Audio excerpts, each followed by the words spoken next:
People had gathered under umbrellas like shadows, shifting restlessly outside the small cemetery chapel. My father's casket sat at the front, draped in white lilies, his favorite. But no one was really grieving. Not like I was. I stood quietly near the edge of the crowd, wearing a black coat that wasn't mine and heels that pinched my feet, watching as people pretended they missed him. My hands were clenched inside my sleeves, not from the cold, but from everything I couldn't say. Then I felt it. A presence behind me. Close. Myra. A voice hissed from over my shoulder. I turned slightly. It was her, Eliza, my stepmother, dressed immaculately in black silk, a pearl necklace glinting against her throat like a leash. Her voice was venom disguised in velvet. She leaned in closer. "You shouldn't have come," she whispered. "This isn't your place." I stared at her, silent. "I always knew it would come to this," she said softly. "You don't belong to this family. And after today, everyone will know.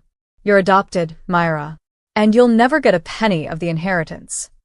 My breath caught in my throat.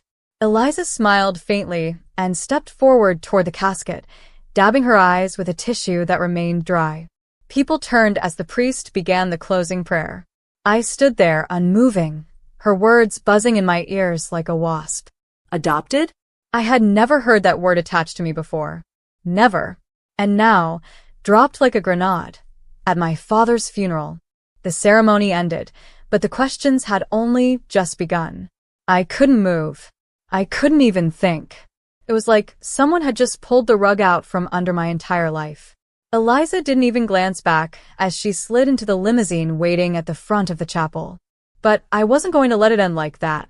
3 hours later, I was in my tiny apartment, barely furnished, half the lights flickering, and I still couldn't shake what she said. I stared at the mirror, my reflection clouded with memories I now couldn't trust. My father teaching me to ride a bike. My 7th birthday. The way he used to say, "You have your mother's stubborn eyes." What mother? Whose eyes? My phone buzzed. A text. Unknown number. Reading of the will. 9 a.m. tomorrow. Hillcrest Law Offices. You're expected. I stared. Expected. So much for not belonging. The next morning came too fast. I arrived early, wearing the same black coat, still damp from the rain. The lobby of Hillcrest Law smelled like polished wood and money. Eliza was already there, sitting on the far end of the conference room with her 2 sons, my stepbrothers, both of whom had barely spoken a word to me in years. She didn't even acknowledge me.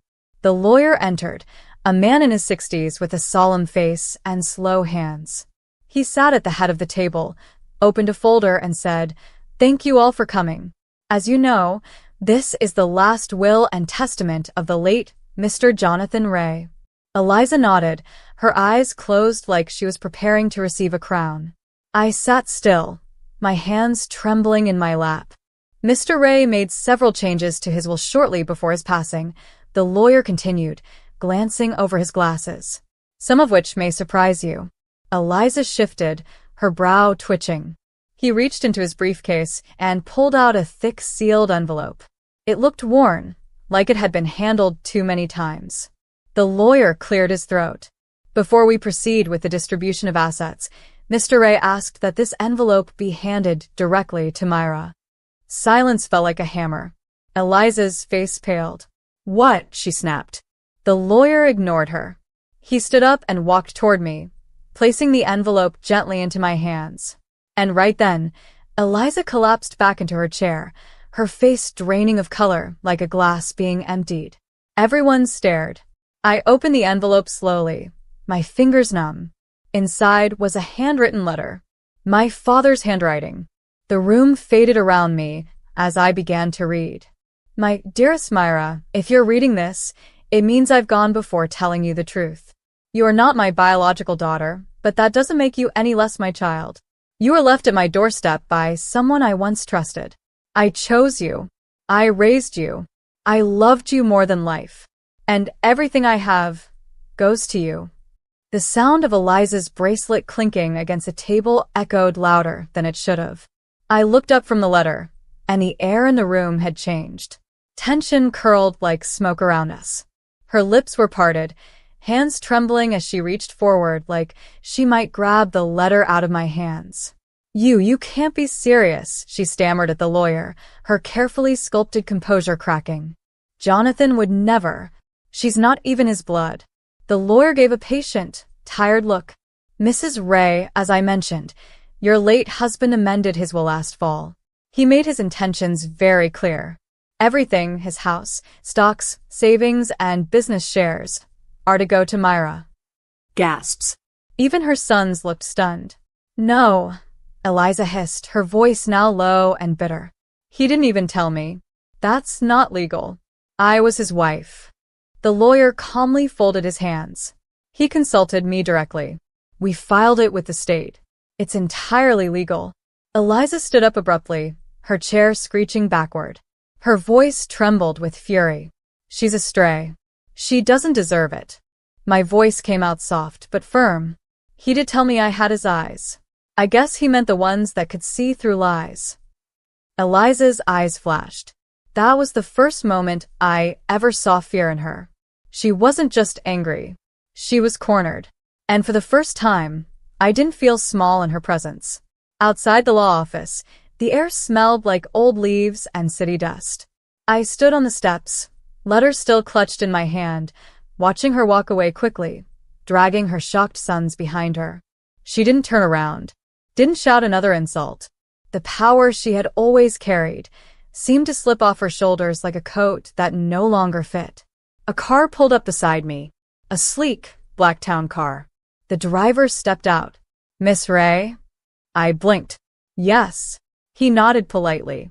"Your father left instructions to take you to the estate immediately. It's yours now." I stood there, stunned. Mine? The estate was nothing like I remembered as a child. I'd only visited twice, always kept at arm's length. I thought it was because Eliza didn't want me near her fine furniture. Now I knew it was about control, about hiding me away from what could never be mine. But now, the gates opened for me. The drive up was quiet. Pines lined the road like silent sentinels. The house itself was large, stone, and old, but somehow beautiful. My shoes clicked on the marble as I stepped into the front hallway, the scent of sandalwood and time lingering in the air. The caretaker, an elderly woman named Beatrice, met me with a soft smile. "I always hoped this would be yours," she whispered, her eyes wet. I swallowed the lump in my throat. "He really changed it all." She nodded. "Every bit of it. He told me, she might not be of my blood, but she's the best thing I ever raised." I spent the night walking through the rooms in a daze. Everything, paintings, furniture, books, had been part of a life I was never truly allowed to touch. I stopped in my father's study, sat in his old chair, and found another letter in the drawer. Short, in his voice. "Don't let them make you feel less. You were always mine. And now this is yours. Build the life they never let you have." I cried then, quietly, not out of sadness, but release. He had chosen me, even when others wouldn't. The next morning, I walked out onto the balcony with coffee, breathing in air that felt different now. Free. Warm. Mine. But the world hadn't forgotten me just yet. My phone buzzed again. A text from Eliza. "You don't know what you're doing. That money, that house, it should have gone to someone who understands it, not someone who barely knows where to begin. You'll fail. You'll come running back. And when you do, don't expect my help." I stared at the words. Then calmly I replied, "I won't need to come back. And I never needed your help." But what happened next, I didn't expect. 3 days later, I got a call from the lawyer again. "There's another part," he said hesitantly. "Something your father requested be delivered to you privately 3 days after the will reading." "What is it?" A key. "And a message. To visit the red cottage at the edge of the estate." My heart skipped. The red cottage? I hadn't even noticed it. But I was about to uncover something buried so deeply that it would turn everything on its head again. Not hatred, not revenge, but a truth that healed more than it broke. The path to the red cottage was overgrown. Thick ivy clung to the stone walls. The windows were dusty, the door a faded crimson. It stood at the very edge of the estate grounds, tucked away behind a line of oak trees, as if meant to be forgotten. I wouldn't have even known it was here if the lawyer hadn't mentioned it. The key in my hand felt heavier than it should have. As I stepped closer, the wind whispered through the trees, and a single memory tugged at me, faint, like an echo. A humming voiced a soft lullaby. My hand trembled as I unlocked the door. Inside, the scent of lavender and old wood hit me instantly. Dust floated in the air like memories made visible. There were books on the shelves, a knitted throw over a small sofa, and pictures, framed pictures. I walked closer and froze. A photo of my father, holding a newborn. A woman beside him, smiling down at the child with tenderness I had never seen in any family photo before. The back of the frame read, Myra, 3 weeks old. I staggered back. The woman. She wasn't Eliza. In a wooden box near the fireplace, I found journals, labeled by year, each one written in my father's handwriting, but some were different, smoother, more elegant. A woman's hand. I opened one. Today Myra said her first word. She called out to the birds. She is already so observant, so gentle. We're scared. The doctors said I won't make it much longer. But I'm not afraid for myself. Only for her. Jonathan promised to raise her as his own, no matter what happens to me. My sweet girl, I hope you'll forgive me for leaving you too soon. I sank to the floor, clutching the journal like it was part of my own skin. My real mother. She had lived here, in this cottage, quietly, away from the estate, perhaps sick, perhaps by choice, perhaps to shield me from Eliza. My father had kept this secret all my life. Not to deceive me, to protect me. And suddenly, the weight of everything Eliza had ever said felt smaller. She didn't know the truth. But my father did.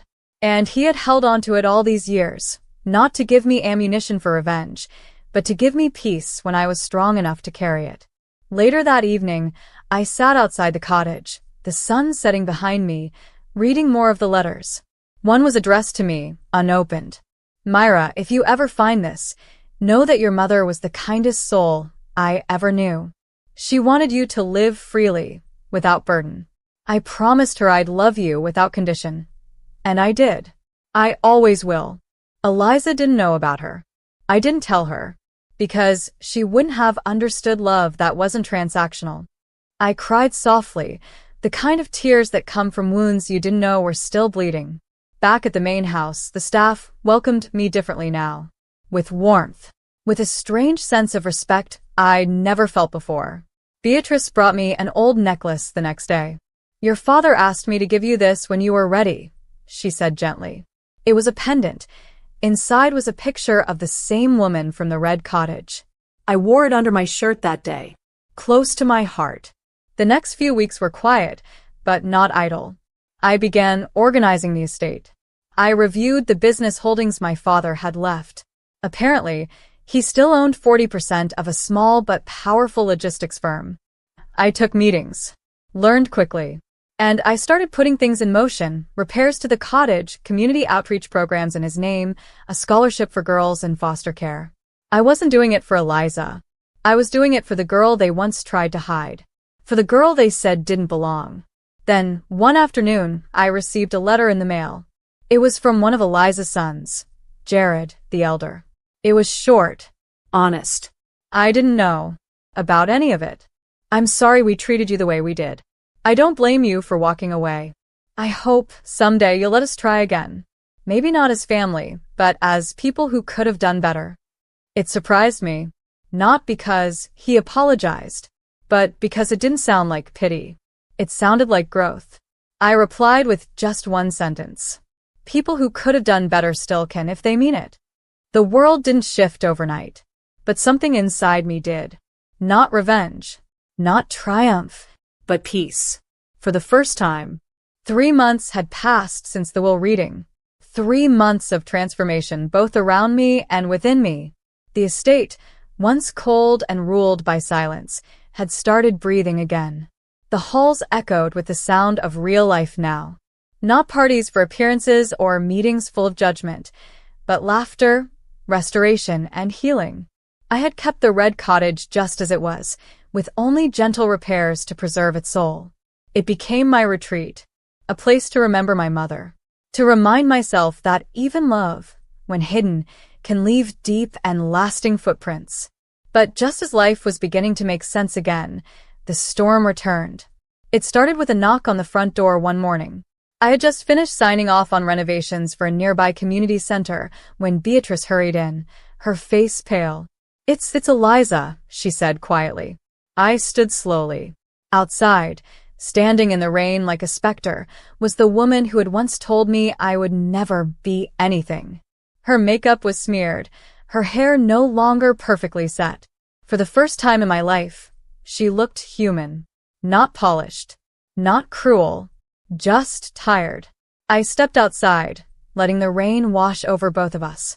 Eliza, I said quietly, what are you doing here? She swallowed hard. Her voice cracked. I have nowhere else to go. I blinked. What happened? She laughed bitterly, shaking her head. Turns out, I was living off more of your father's support than I realized. His business, his estate, everything. After the will, I lost most of my access. I thought I'd be fine, but the debts. She looked down. My sons, they've distanced themselves. Jared says he wants to reassess who we are. Ironic, isn't it?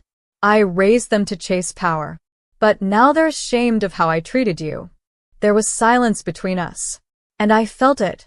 That old, tempting flicker of revenge rise up in my chest. I could say nothing. I could turn her away. I could tell her she got what she deserved. But instead, I stepped back and opened the door. Beatrice stared as I gestured Eliza inside. Just for today, I said softly. Let her dry off. Eliza sat on the edge of the armchair, visibly uncomfortable. She looked around the home she once ruled like a queen, and now sat in like a beggar. This place, she whispered. It feels warmer than it ever did. I didn't reply. Instead, I offered her a towel, then poured her a cup of tea. She held it in both hands, as though afraid it would disappear. I came here today not because I wanted anything, she finally said, but because I realized I never knew your father. Not really. And I never tried to know you. I just saw you as a threat. I looked at her. Why? She hesitated. Because I always feared what he saw in you that he didn't see in me. The truth sat between us like fog. This woman who had whispered poison at my father's funeral was now whispering confessions. It would have been so easy to walk away. But I remembered what the letter in the red cottage said. Don't let them make you feel less. And don't become them. So I listened. She didn't ask to stay. She didn't beg. She simply stood up after an hour, said thank you, and walked out into the rain again. This time, no driver. No umbrella. No pearl necklace. Just a woman with too many regrets and no one left to hide behind. That night, I lay awake thinking about the weight of forgiveness. Not for her. For myself. Letting go of the desire to hurt someone who had hurt me. Letting peace take up space where rage used to live. 2 weeks later, I received a letter. From Jared again. I heard what you did for my mother. I don't know if I could have done the same. But I want to tell you something.